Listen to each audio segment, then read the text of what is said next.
అందరి life spoil అవుతుంది drugs తీసుకున్న వాళ్ళవి. అలాగే సెల్ ఫోన్ వాడితే అందరూ మెంటల్లీ బాగా బాధపడతారు. నెక్స్ట్ ఎడ్యుకేషన్ మీద దృష్టి పెట్టరు. Okay, thank you.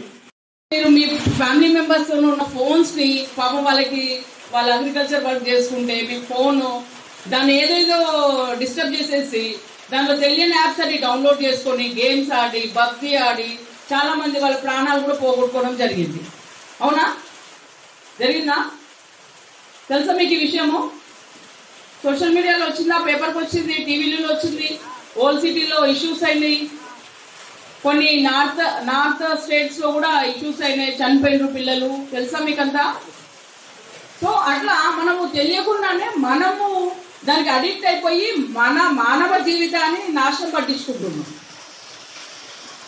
మీకేమనిపిస్తుంది? ఆ టైం వరకు నాకు ఫోన్ ఇవ్వకపోతే ఏదో కొబ్బలు మునిగిపోయినా మా ఫాదర్ నన్ను డిస్టర్బ్ చేస్తున్నారు, మా మదర్ నన్ను చూసుకొని ఇస్తలేదు, నేను కొద్దిసేపు నేను ఇన్స్టాగ్రామ్లో ఒక జబర్దస్త్ సీరియల్ చూస్తా, అవునా?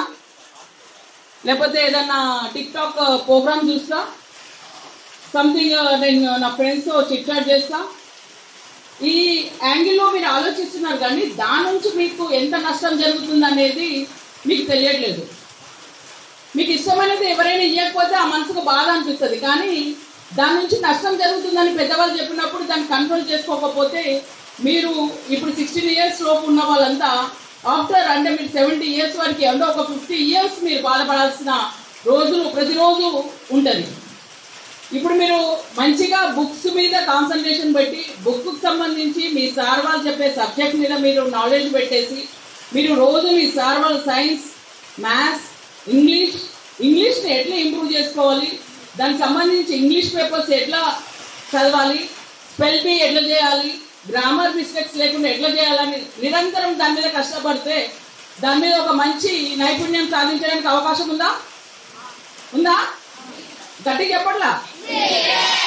మ్యాథ్స్ మనం మ్యాథ్స్ని ఇప్పుడు 2 చదువుతుందా, లేకపోతే 2 మొత్తం రాసి 1 2 3 4 10 రాసి తర్వాత 2 2 4 2 3 6 రాస్తున్నా, లేకపోతే ఇప్పుడు మ్యాథ్స్ ఎట్లా రాస్తున్నారు అంటే కొంతమంది ముఖ్యంగా రోజుకి ఇది మనం ఈ స్కూల్ స్థాయి నుంచే ఈ గంజాయికి అలవాటు పడి యువత వాళ్ళ భవిష్యత్తు ఖరాబ్ చేసుకుంటారు. ఇప్పుడు మెయిన్ 10th క్లాస్ నుంచి వాళ్ళ గంజాయికి అలవాటై ఆ స్టడీని అక్కడే ఆపేసి ఇక వాళ్ళ ఇంటర్ డిగ్రీ తల్లిదండ్రులు చెప్పలేదు వినకుండా ఈ గంజాయి మత్తులో పడి వాళ్ళు ఇట్లా చిన్న నేరాలు చేసి దొంగతనాలు వీటికి అలవాటు పడుతున్నారు. కాబట్టి వీటిని స్కూల్ స్థాయిలోనే వీళ్ళకి అవగాహన కల్పించాలనే ముఖ్య ఉద్దేశంతో మన జిల్లా ఎస్పీ గారు ఈ కళాజాతర బృందంతో ప్రతి ఒక్క స్కూల్లో ప్రతి ఒక్క మండలంలో ప్రతి ఒక్క స్కూలు అప్ టు 10th వరకు కూడా కవర్ అయ్యేటట్టు అందరికీ మీ మామూలుగా చెప్తే మీకు అర్థం కాదు.